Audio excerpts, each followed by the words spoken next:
Brace about what we got going on beyond that, because football season starts the following week. So we're gonna have to try and figure something out. And even football season. Oh, they don't even know with football season yet. So all right. Well, Brace is on a weekend excursion with his wife. So I'll get with him this week and try and get the ball rolling, trying to figure out what we're gonna be doing. Yeah, I got to be honest. If it's going to be like, I don't want to do those Saturday nights again, and like we did last year. Well, we were Friday. Yeah, we were Friday. Yeah. Yeah. I mean, to me, we do it Sunday mornings or we don't do it. That's kind of how I feel. If the team's in a pennant race and if the station doesn't value that, then what's the point? I agree. So that's the way I would vote. What's our time? 20 seconds. We got 20 seconds there, Murph. All right. I'm ready to go. Do it. Good question again today. I liked it. Hey, it's easy to piggyback off the ticket giveaway. And that was smart. Yeah, that was good. That was good. Here we go.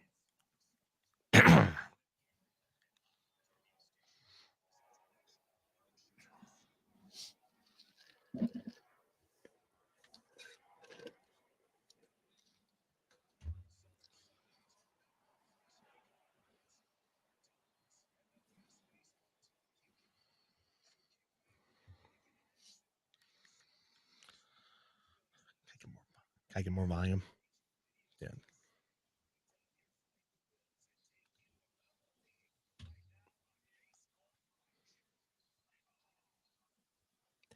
Good morning, Philadelphia. Welcome into Bud Light Baseball Brunch here on 102.5 Fox Sports The Gambler, powered by Green Legion Radio.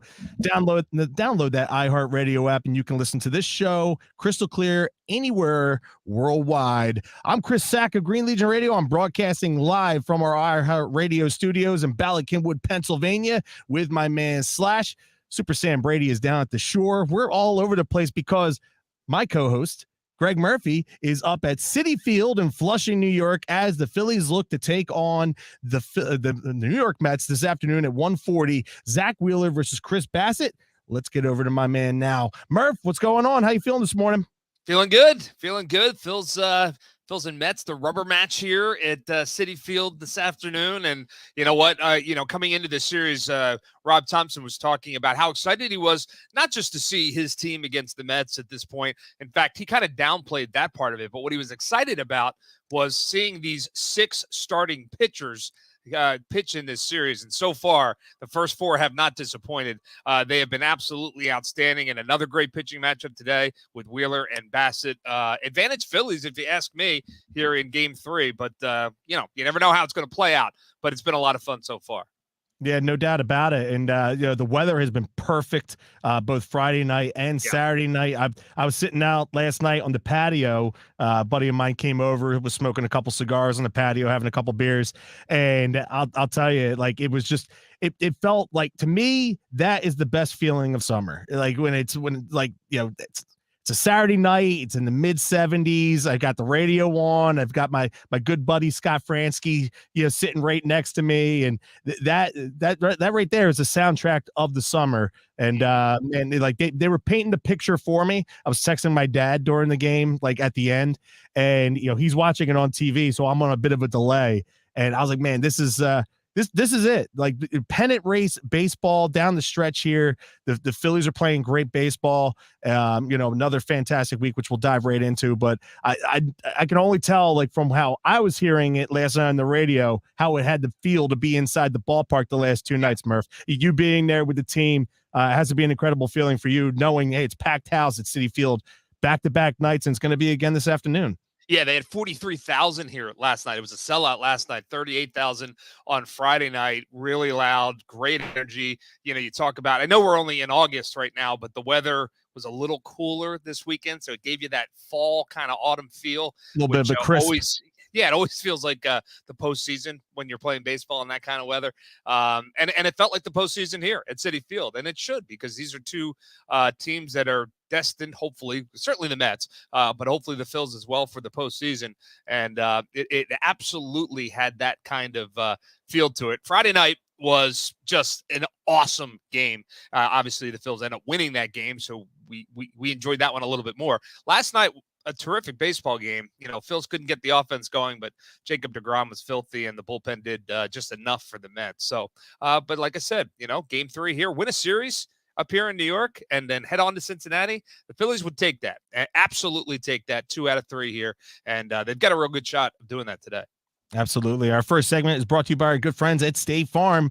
Just as your local State Farm agent combines good neighbor service with surprisingly great rates, you can combine your home and auto, and guess what you'll get? That's right. Good neighbor service with surprisingly great rates. In fact, State Farm agent Dave Avuso is your go-to agent for the service you deserve at the price you want. So try combining home and auto today. State Farm agent Dave Avuso will help you mix and match things perfectly. Call 856-740-5012. That is 856-740-5012 for your surprisingly great rates. Like a good neighbor, State Farm is there. Individual premiums will vary by customer. All applicants subject to State Farm underwriting requirements.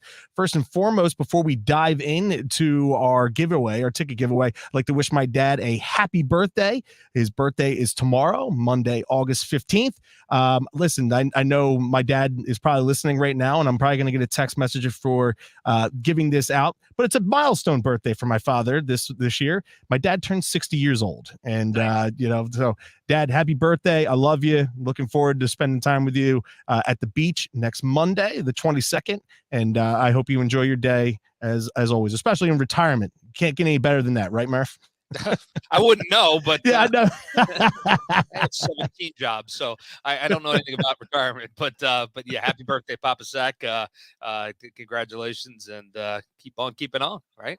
No doubt about it. I need another 20 to 25 out of you there, Fred. Absolutely. So no doubt about it. So, all right. So listen, we gave away tickets last week for this upcoming Phillies Mets game on Friday, August 19th at 7:05. I figured, why not? Listen, let's give another pair away for that game because it's a huge game. It's a big weekend series. There's going to be 4 games next week. They got a doubleheader on Saturday. Murph, it miffs me a little bit here. The simple fact that the Phillies and the Mets are playing each other for the last time next weekend. Like, how is there no...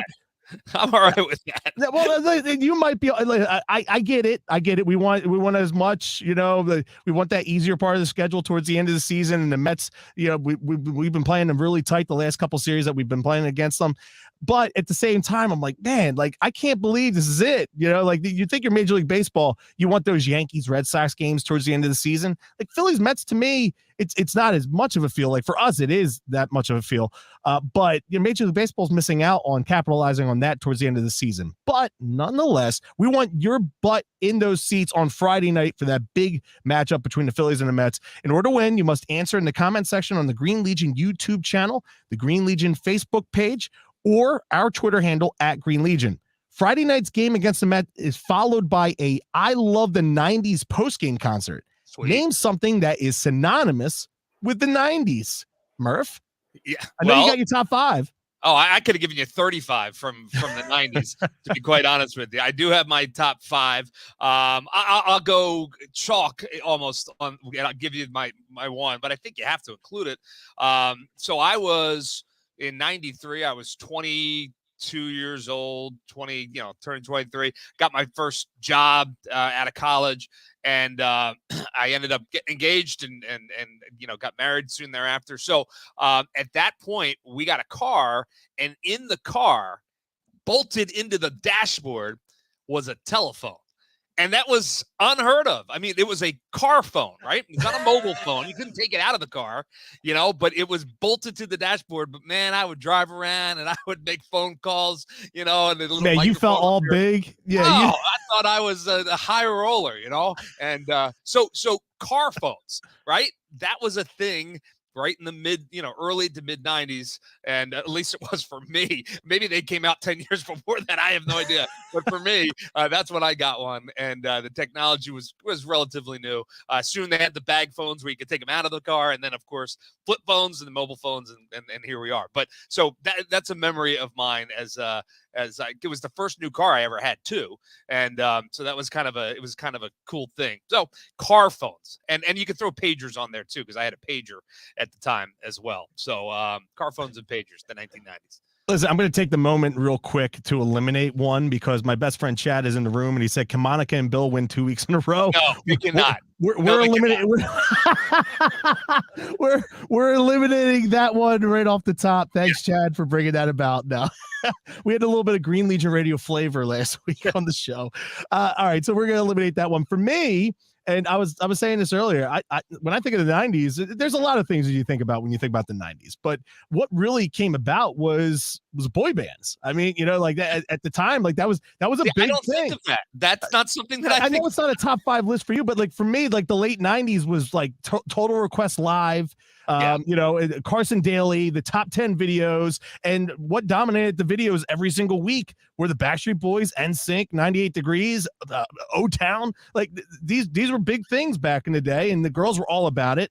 So yeah, to me, boy bands. But I look at the other side of the table here, and Slash. Do you have some mic capabilities over there, or would you like me to announce yours? Yeah, he wants to say the grunge movement. Okay, that I agree with. The grunge like I movement. think of the 90s, I think of Kurt Cobain. I remember where I was when I heard that he died. I mean, that was big in the 90s in my world, was that grunge movement. I agree with that. I couldn't name a boy band, and I didn't know that was big in the 90s, to be honest. Chad just brought out one that's like way throwback, Together. You remember that one? Yeah. Oh God. Yeah. Total Request Live and all that good stuff. I do remember Total Request Live. All right. So get in now. I don't think Murph can't hear your sound effects. I cannot. Oh God. So get in on the board right now. Something that is synonymous with the 90s. There's so many options, so many things to go by. And Murph will give us our top 5 when we get into our last segment as well. Out of the box for this week, since our last show last Sunday at Xfinity Live, which I have to say this again, and Slash and I were talking about this before the show. Thank you so much to everybody that was out there for the show. That was so cool, Murph. Yeah. I mean, like Slash was saying, he's like, I was so proud to produce that show because people were walking in through the doors, and instead of going to the bar, which is probably something I would have done, they stood there and they listened to the show and they took it in and they enjoyed it. And, we got a lot of laughs on the show last week, and it was so cool just to see everybody down there. I would love to see that again next week down there. It's going to be a big series with the Mets. Make sure I want 44,000 people in that stadium that day, Murph. And I would love to have another big crowd for us. I think you'll have it, and I think we'll have a good crowd too, because I think people are getting excited about this team, as they should. I mean, this team, I think, has gotten past the point of, is it an anomaly? Are they just playing well for a short period of time? They're going to go back in the tank. They're going to start losing to bad teams again.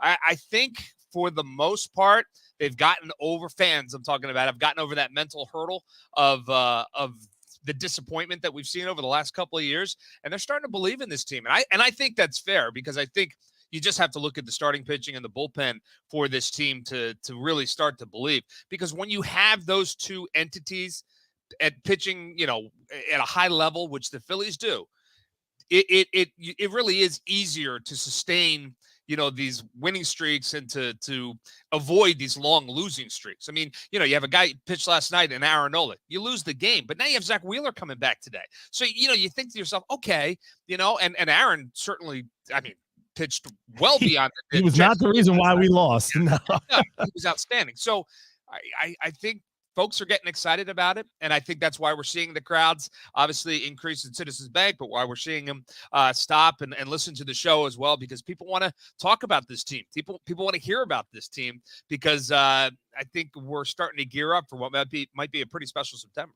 No doubt about it. So over the last week, 4-2, completing a sweep of the Nationals last Sunday, which was pretty interesting in its own part, because Pete Rose being out there and some of the things that he might have said on a broadcast. But hey, we'll do what we got to do there. Taking 2 of 3 against the Marlins, splitting the first 2 with the Mets, 10.5 back for the NL East. And I know last week we were saying that Rob Thompson continues to say what the goal is. The goal is to win the NL East, but that's where it's at right now as far as where the Phillies stand. 5 games behind the Braves for the top wildcard spot. There's still a half game up on the Padres for the second wildcard spot, and 1.5 games ahead of the Brewers in that area. So I haven't really heard much this past week. Is there any further update on Bryce Harper? And while we're talking about Bryce Harper, let's talk about another corner outfielder. Kyle Schwarber had a mild right calf strain in Thursday's game, left the game early, didn't play on Friday night. And then Saturday, he had a pinch hit appearance in the 8th inning. What's the update on him? When can we expect to see him back out in left field as well? Yeah, I'm not exactly sure when we'll see him back out in left field. Obviously, he's available. He pinched hit last night, as you mentioned. They put him through the paces kind of yesterday on the field, doing some running drills and some quick stops and starts. It looked like he was doing well with those. It didn't look like he was in any serious discomfort. So, it is a mild calf strain. They certainly don't want to aggravate it. So they're going to give him time, not in the lineup again today. But he's there, he's a threat off the bench at this point, and it doesn't look like he's headed to the injured list. So I don't think that's an issue going forward, honestly. Okay. And then on the Bryce end of things, how are we progressing through his rehab? Yeah, so Bryce is obviously not with us here on the road. He's back home working with the training staff back in Philadelphia, continuing the process. I've said all along, and again, this is me speculating. I don't know anything, but I've said all along, I thought right around September 1st is when we would see him back in the lineup. I mean, he still has to go out on a rehab assignment. That's going to take a week or so. I wouldn't be surprised if, what are we, the 14th today, that, by this time next week, they're talking about sending him out on a rehab, and it takes about a week, to do that. And then we're looking right at that September 1st date. So, he's progressing, but it's a slow process. It's really all about the thumb at this point. It's all about getting the flexibility and the ability to hit. I don't expect to see him in right field for the remainder of the season. I don't think that's going to be an option. And I don't think that's a terrible thing. As long as he's able to get his timing back at the plate, he can help this team. And I think that's what they're thinking. I think that's what he's thinking as well. And again, this is me speculating. I don't have any inside knowledge on any of that. Bryce has been very careful about putting a timetable on all of this because he just doesn't want the expectations to be hanging over the head. So I know he's working hard trying to get back. No one wants to get back into this lineup more than he does. So I think we're probably about 2 weeks away from that. It's funny. I don't want to sit here and smack around anybody's opinions or whatnot, but I had somebody on my Facebook post yesterday morning saying, like, what with the way the team's going right now and they're capable of getting to the playoffs, why wouldn't Bryce, like, if ideally where you want to get to is you want to get into the first week of November, but why are they pushing him to come back this season when if he got the Tommy John surgery, which is what he's going to need, he'll be back by the All-Star break next year? I'm like, listen, Bryce is a competitor. He's going to be back out there regardless of how it goes. But I'm thinking about this year. Like this team can get into the playoffs this year and do damage this year. And they could do damage even more so tenfold with a Bryce Harper in the middle of that lineup, which lengthens it even more. And if you don't think, and I didn't say this yesterday, but I thought about it while I was mowing the lawn yesterday. If you don't think that Bryce knows that when he left the Washington Nationals, he came to Philadelphia, they won a World Series without him in 2019. And they haven't made the playoffs with him yet, and then they get to the playoffs this year, and lo and behold, they win without him. Like, no, Bryce is too key of a piece on this team, and he's too much of a competitor. This team is way better, and this is coming from where they've been over the last couple months and the last month and a half without him. There's no doubt that he's going to come back, and we're not thinking about 2023. I'm thinking about doing it this year, Murph. Like, let's not think too far ahead. Let's do it in October this year. Yeah, here's what I'll say to your Facebook poster. That's a really dumb thing to say, and it just is. It's just I'll let you lay that out there. Well, I mean, it is. If you know anything about professional athletes, if you know anything about Bryce Harper, if you know anything about this Phillies organization, everything that was in that post was wrong. First of all, they're not pushing him to come back. He's pushing himself to get back. He wants to be a part of this, and if he's healthy enough to play, he's one of the best players on the planet. The team wants him back, and he's going to play. And what's going to happen in the offseason with the elbow, that remains to be seen. He may be headed for Tommy John surgery, but an extra couple of weeks getting the surgery now and taking him out of a postseason run, that's ridiculous. It's an absolutely ridiculous thought. If he can play, they need him back. They want him back, and that's where they are headed. Now, we got to wait and see. Hopefully he is back. I believe he will be. Certainly the team does too, and I know Bryce believes he'll be back. So yeah, let's pump the brakes on Dr. Facebook post over there. Cut that promo for me, Slash. Right? Slash is writing it down. Just real quick, as a sidebar here with Kyle Schwarber.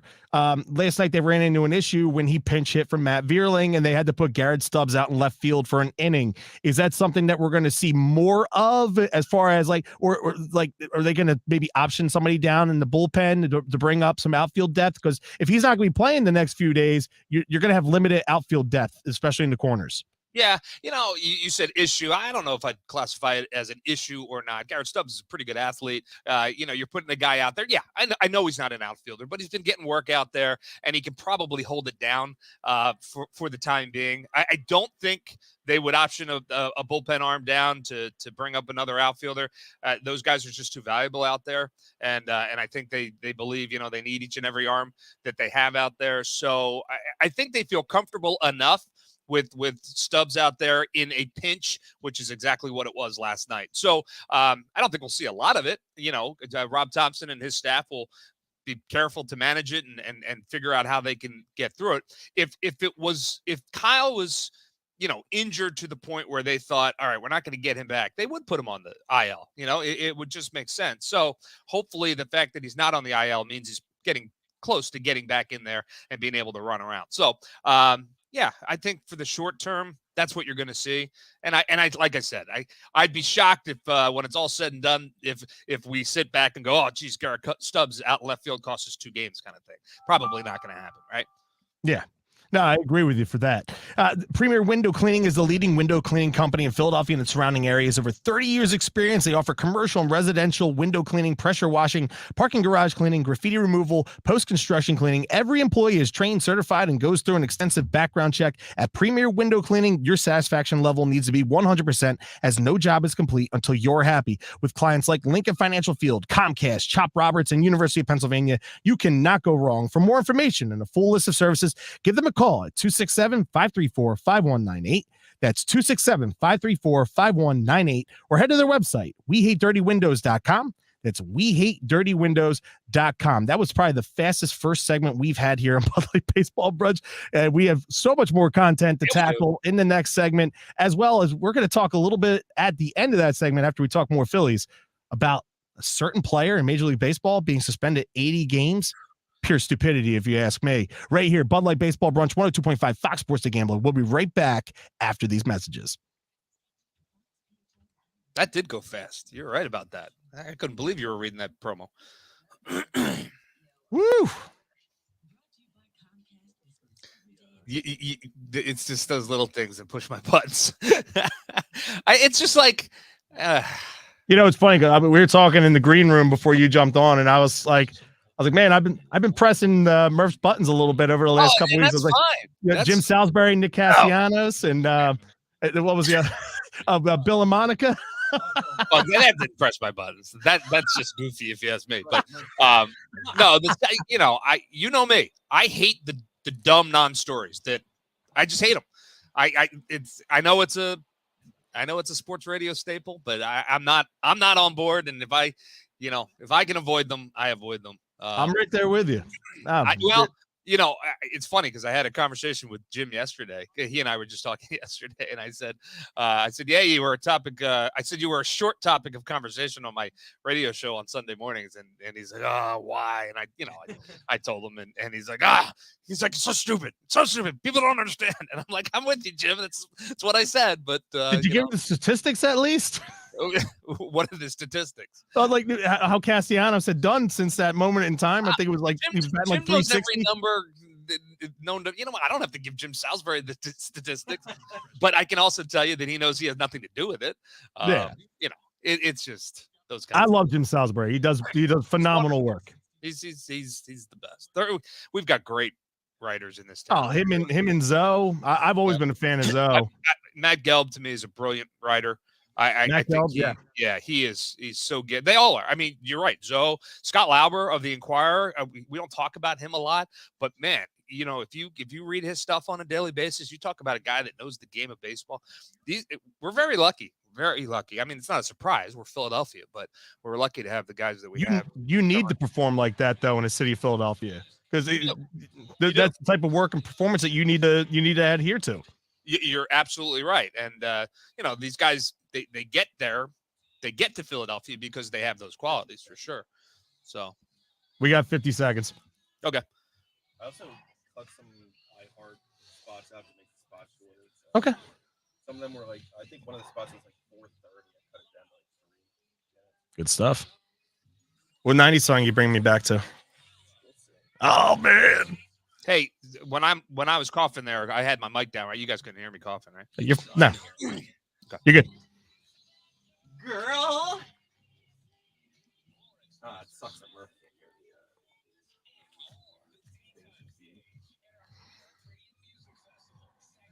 the. All right, 10 seconds. Coming back.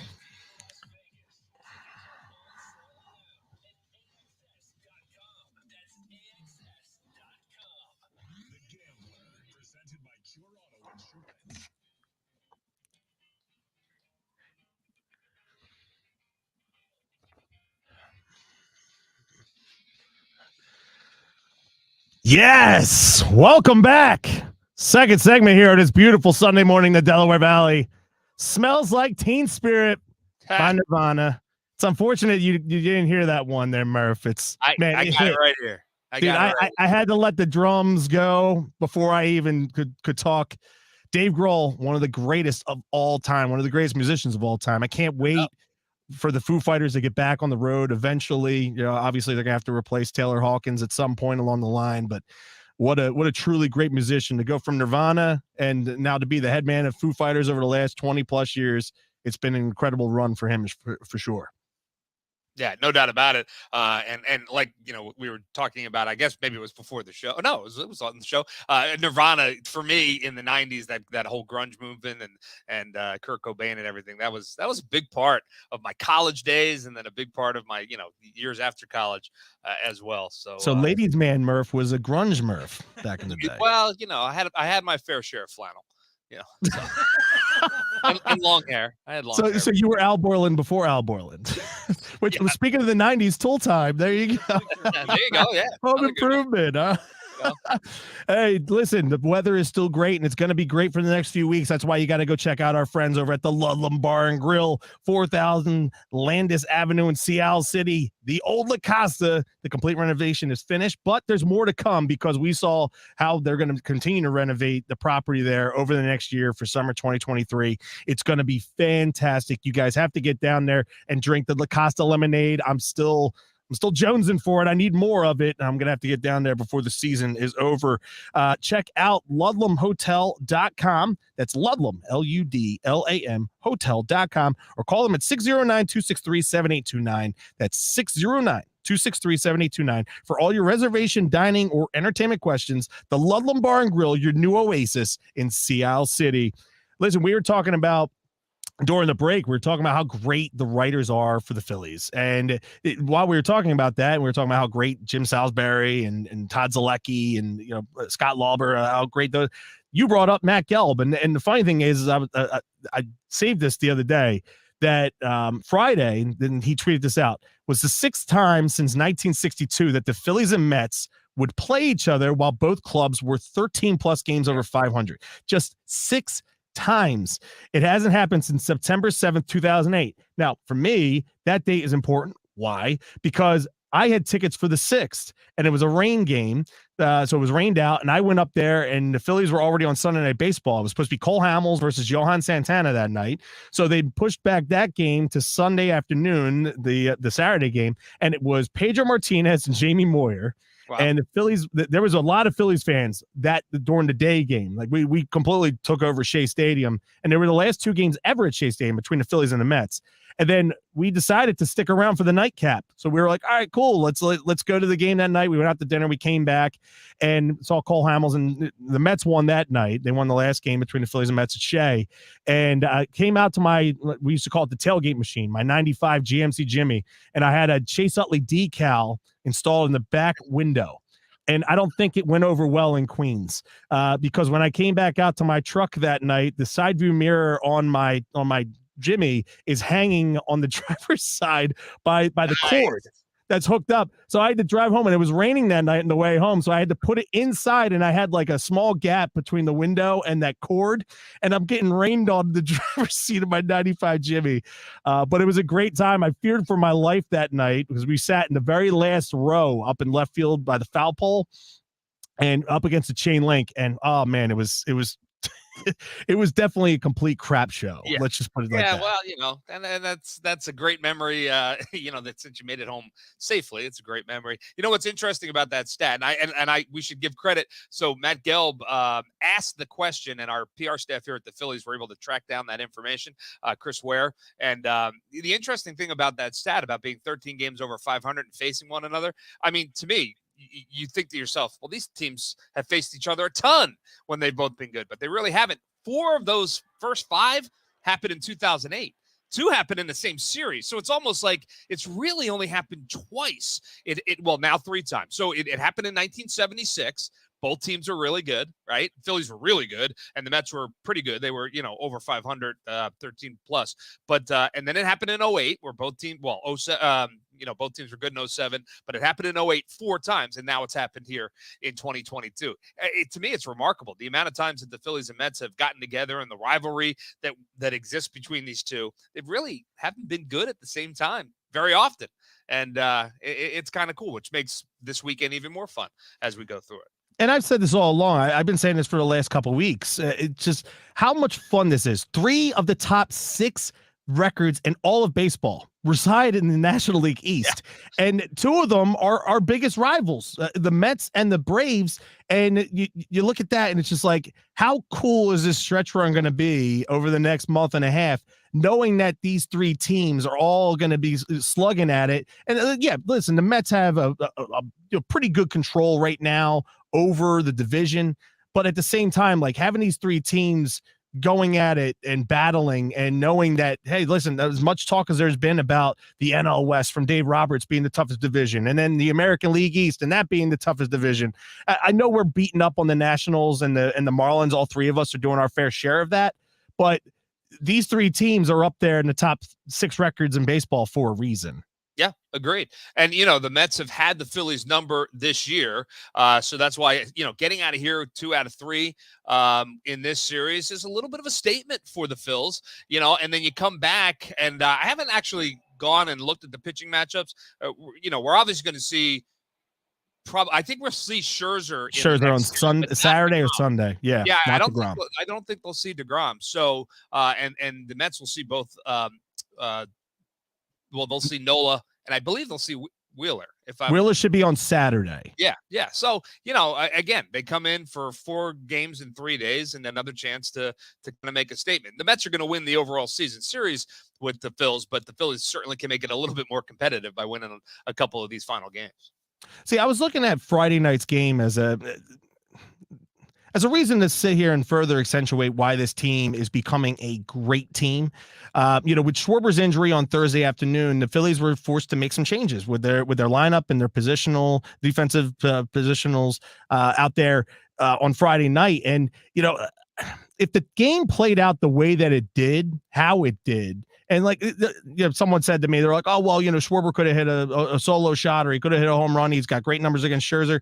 But if you look at the way that the game played out, I mean, Matt Vierling being in left field and catching that ball in the bottom of the 9th and throwing out Marte at the plate, I don't think Schwarber throws him out at the plate. If he's playing in left field, I'm not saying that he wouldn't have, but that was a perfect throw and a great block right there by JT to make sure he tagged him out.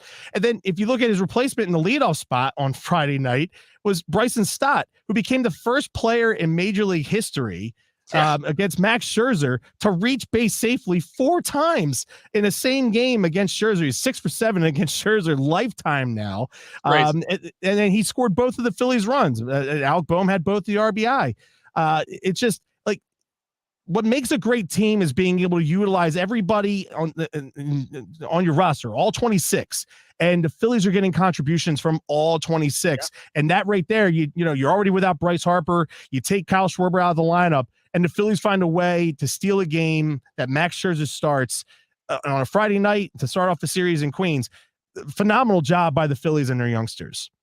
I agree. And Rob Thompson just continues to press all the right buttons, right? I mean, who's going to lead off without Kyle Schwarber? He said it wasn't even really a thought. It was going to be Stott. No doubt about it. He didn't. I would have thought Segura. That was kind of where I was leaning. Segura certainly was a candidate, and I thought maybe even Vierling because he had done it earlier in the season. But for Rob Thompson, wasn't even a consideration. He told Scott Franzke on the pregame show, he said, yeah, it was an easy decision. I said, Stott's going to do it. I told him, he was going to do it.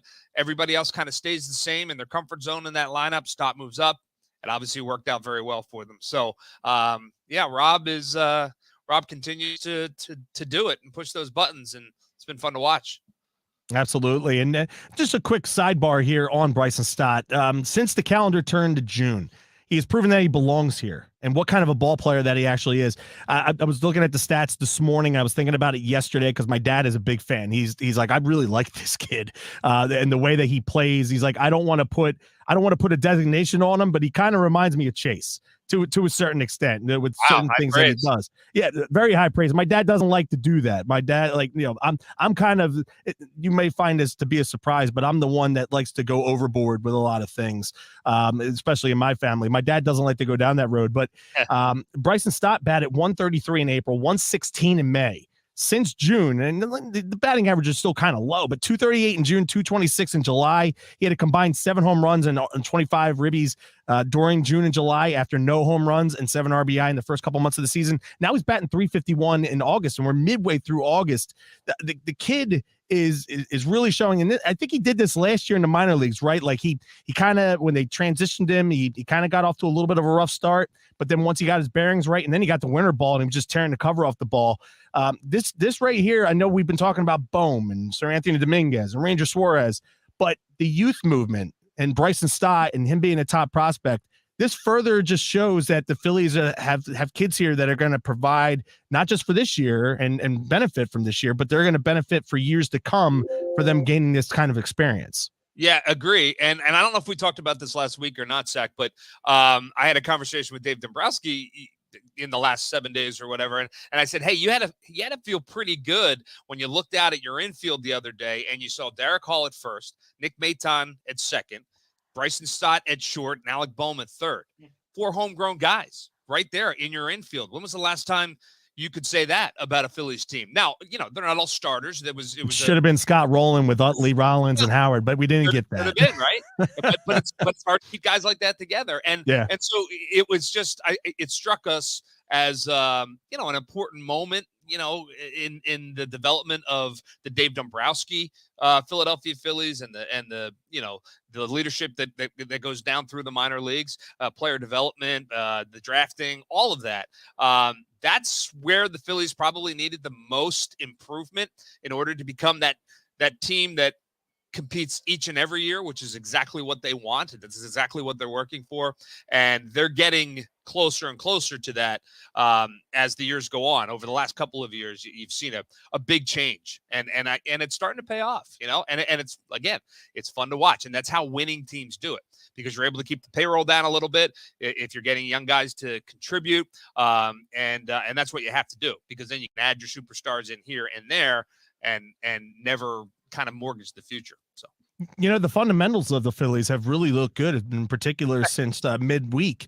What are your thoughts, just real quick, on Keith Hernandez and his comments about how he doesn't like to watch the Phillies play? I'm sure he probably has enjoyed watching the Phillies and the Mets play the last couple nights. This team is showing, maybe defensively early on in the season. I know, the funny thing is the Phillies have less errors than the Mets. Maybe they don't have as much defensive range as the Mets players do, but if you look at it, the Phillies and the Mets had the advantage earlier on in the season. And listen, things have changed with Rob Thompson at the helm since Joe Girardi was fired, but fundamentally the Phillies are playing pretty good baseball. And listen, if Keith Hernandez isn't catching up on that, then maybe he needs to stop watching Seinfeld. Yeah.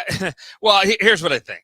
First of all, I think he was kidding when he said it. And then I do. I believe that 100%. He said it tongue in cheek. And I think if you go back and listen to it, but then, Gary was egging him on a little bit. And so he doubled down. And, Keith Hernandez is in St. Louis this weekend because he's part of the Cardinal celebration alumni weekend. That is why 1982 he's not cards. calling the Phillies games. That's a fact. It's not because he asked off, So when you start looking at the facts of the whole story, again, it becomes one of those silly non-stories, in my opinion. However, I know Keith Hernandez a little bit, and he's a funny guy.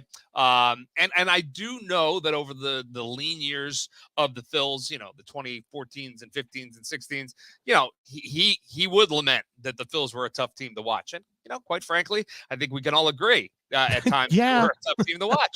I was a season ticket holder. I think he's still holding on to that a little bit.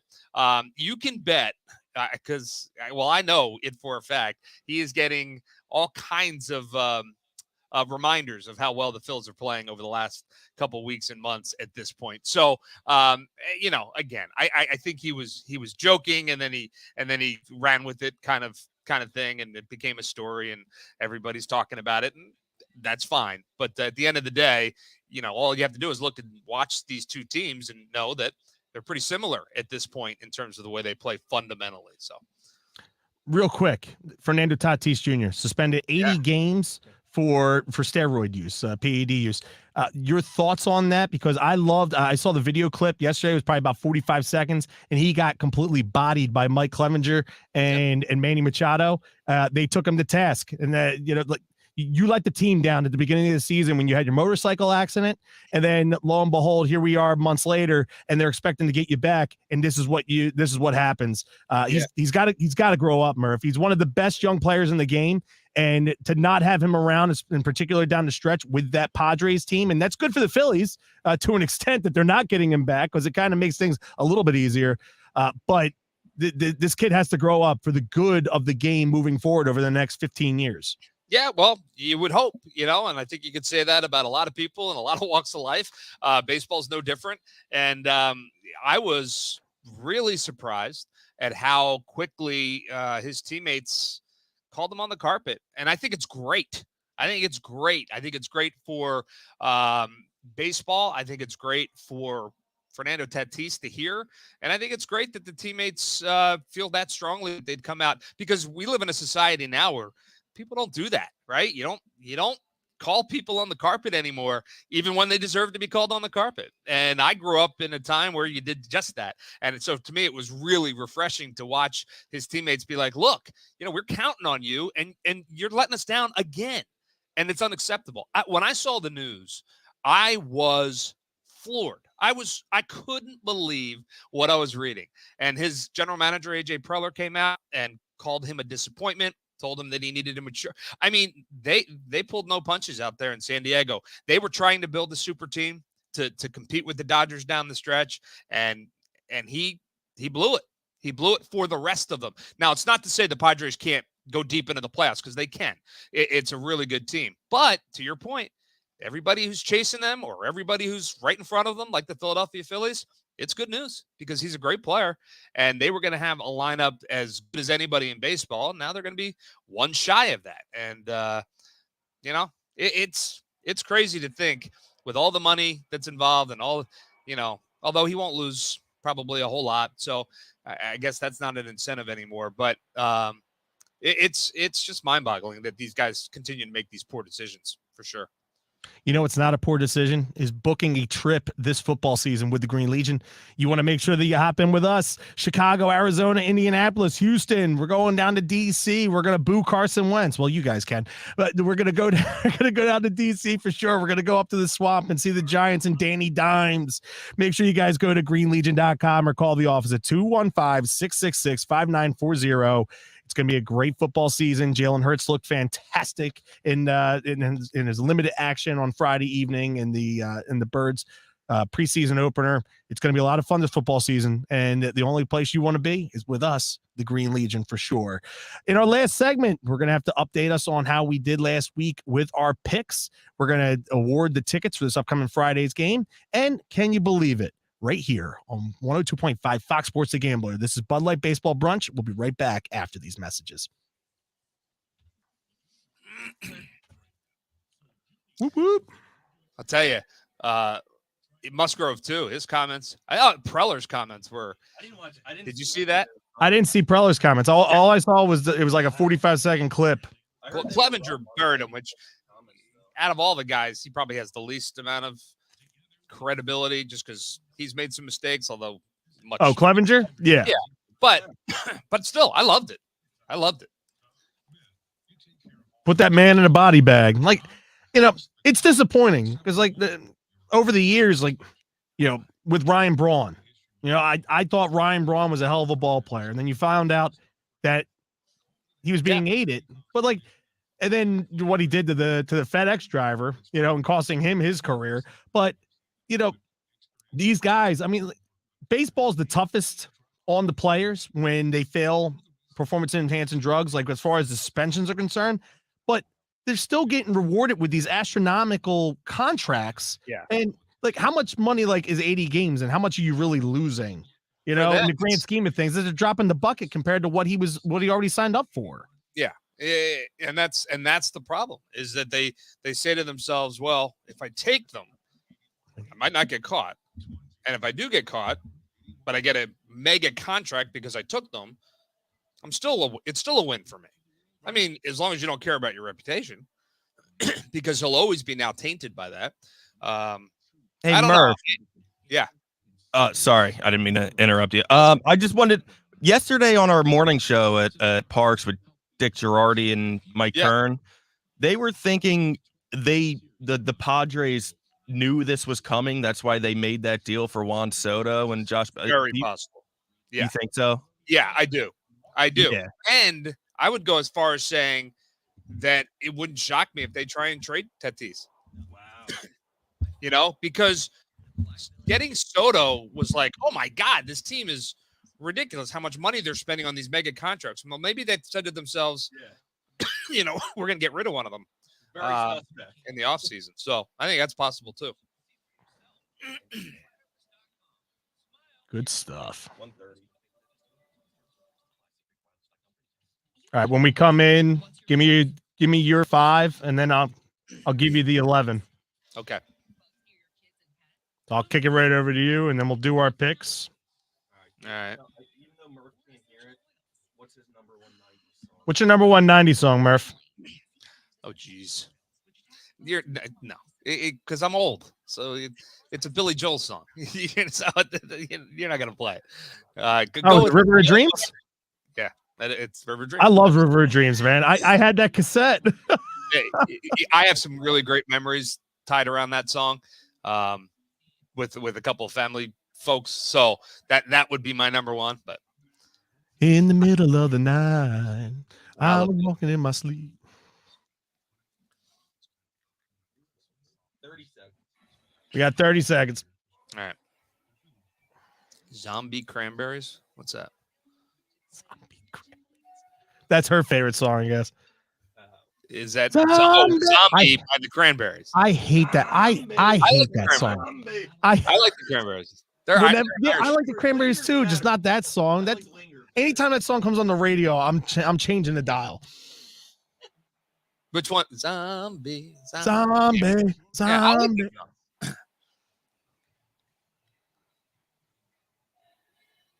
Every little thing's gonna be all right. It's playing here. Get your flannel out. Flannel's making a comeback. Welcome back. Final segment here. Beautiful Sunday morning in the Delaware Valley for sure. Make sure you guys get outside, enjoy this day, but either do it before or after your Fighting Phils take on the New York Mets up in Flushing, New York at 1:40 this afternoon. You're not going to want to miss it. Zach Wheeler versus Chris Bassett. Both have had success against the opposition this season. So, it should be another pitcher's duel there in New York. What's the lineup looking like today, Murph? I know you said that Schwarber was not in the lineup. So I'm assuming, is it kind of like the same as yesterday? If you give me 1 sec, I can give it to you. Here we go. Stott, Hoskins, Bohm, Real Muto back behind the plate on a Sunday. Wow. Okay. Yeah. Castellanos, Derek Hall, Segura, Marsh Vealing. So, yeah, exactly. Well, no, Segura back in the lineup tonight. Do you think JT talked to Rob Thompson about the fact like this is a big statement series for us? Like, I want to be in the lineup on Sunday morning. Was that a conversation that maybe going into the series that they had, or like this morning, last night after the game when they lost? If they would have won last night, would he be in this lineup today? That's a good question. Perhaps not. I think that's probably a conversation that doesn't need to be had, right? Because I know Rob Thompson knows JT wants to play. So he doesn't, so it's really at that point, maybe he goes to JT and says before the series, hey, I'm thinking about riding you for 3 and giving you an off day in Cincinnati. You're going to be cool with that. And JT is going to say, of course. And then when we get to Cincinnati, he'll say, I can play, So, I think that's probably how it played out. But, we won't know. Had they won last night, maybe JT does sit today. That's a distinct possibility. But, these games, we're getting down to the point where, you want your best 9 out there as much as you possibly can. You can't run them into the ground, but you want them out there. And I will say this, I think we've seen the benefit of JT getting a little bit of rest here and there. I think that has helped him over the second part of this season. So they're very mindful of that as well. But like you said, huge game here today. You want your best guy in there if you can, and have Garrett coming off the bench. Yeah, let's give away these 2 tickets for this upcoming Friday night's game. It is going to be an homage to the 90s kind of evening. Jazzy Jeff is going to be a part of the post-game concert. I can't wait. Yeah, that's going to be pretty cool.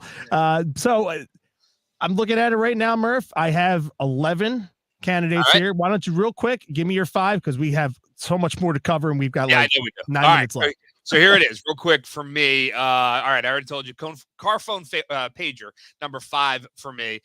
Just for I'm thinking about the 90s and an indelible memory, the 93 team. And when I think about the 93 team, I think about Crucky and his flowing hair. And the guy that pops up in my head from the Braves is Mark Lemke. For whatever reason, like Jeff Blauser, Mark there was Wohlers? a headline. There was a Philadelphia Daily News headline, "What is a Lemke?" When they were playing them, and that's always stuck with me. And of course, the chop, as you mentioned earlier. I mean, that was the first time that became kind of a national kind of thing. So for all those are together on one, dial-up internet. I don't know if you remember that. Oh, but, I do. Yeah. Dial-up internet, the noise, the sound, the time it took. I mean, that was huge. It was life-changing. You've got mail. But you think back to how bad it was. Instant Messenger was the greatest form of communication ever. It was incredible. It was text messaging before text messaging. All right, the next one, Beanie Babies, and I won't go in, but here's why.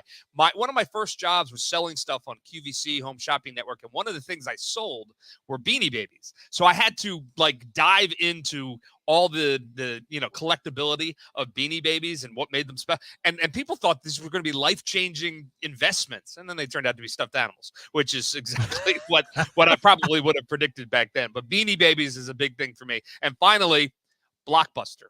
Or any video store, action video, where you had to go to the store and they're all lined up in order, and you're like, oh, God, it's empty. We missed it. Friday night, you had to have 6 choices because you didn't know if you were going to get your movie. So Blockbuster would be number 1 for me. All right, so this is what we have on the list. We have the Discman.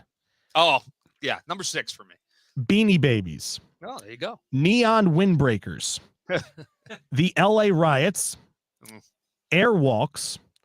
Zubas, AOL chat rooms. I love the chat rooms. ASL, age, sex, location. Rollerblades, starter jackets, OJ trial, Microsoft. Well, for me, I got to go with the one that hit my list. So that was Beanie Babies. So Beanie Babies gets my vote. Okay. I'm going to go with AOL chat rooms. You're going with me?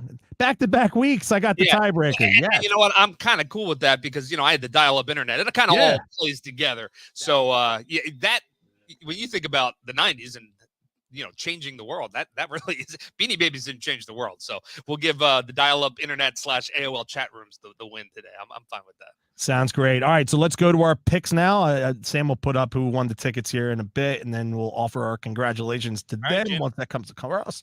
All right, so we both went 1 and 2. We both had 1 point last week, so you didn't make up any ground, but you didn't lose any either. So you're 19 and 26 now for the season, 24 points. I'm 24 and 21, 32 points. So give me your first game. All right, here we go. Phillies, Mets. Phillies are the underdog today, plus 115 here at Citi Field. I'm taking the Phillies to win this game as an underdog. Let's go, Phils. All right, and congratulations, Gina DeMonte. I'm assuming that's how you say your last name. It could be DeMont, but nonetheless, I will go DeMonte for sure. All right, so Atlanta, for me, this is too good of a price not to take, Murph. Minus 130 in Miami. Winners of 5 in a row. They're getting hot again. To me, minus 130 on the Braves. That's one that you have to have in your ticket against a floundering Miami team. Yeah, I like that pick. It's a good one. All right, Dodgers, Royals. All right, over-under is 9. Okay, Tyler Anderson, Brady Singer. Anderson's been outstanding for the Dodgers, and Singer's been pretty good. So I'm taking the under. I think 9's a lot. I wouldn't be surprised if the Dodgers win 8-0, but I think combined 9 runs. I don't think the Royals are going to score a whole lot, so I'm going under 9. 12 in a row for the Dodgers, by the way. It's insane. Another team that's been hot, I believe they won 8 in a row. They lost yesterday for the first time.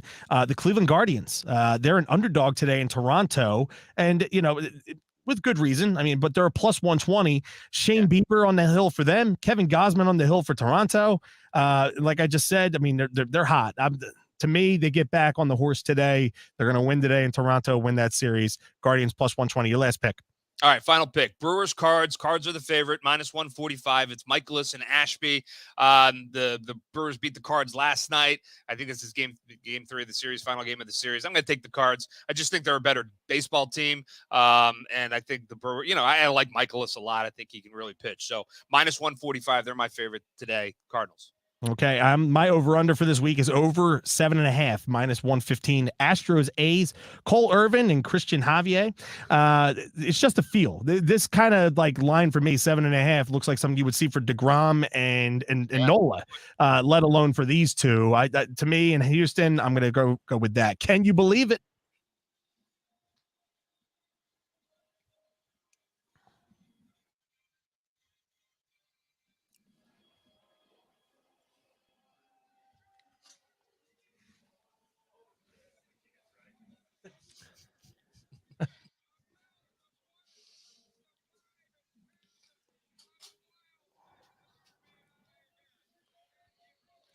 Can you believe it? 2 things that we found interesting from this past week in Major League Baseball.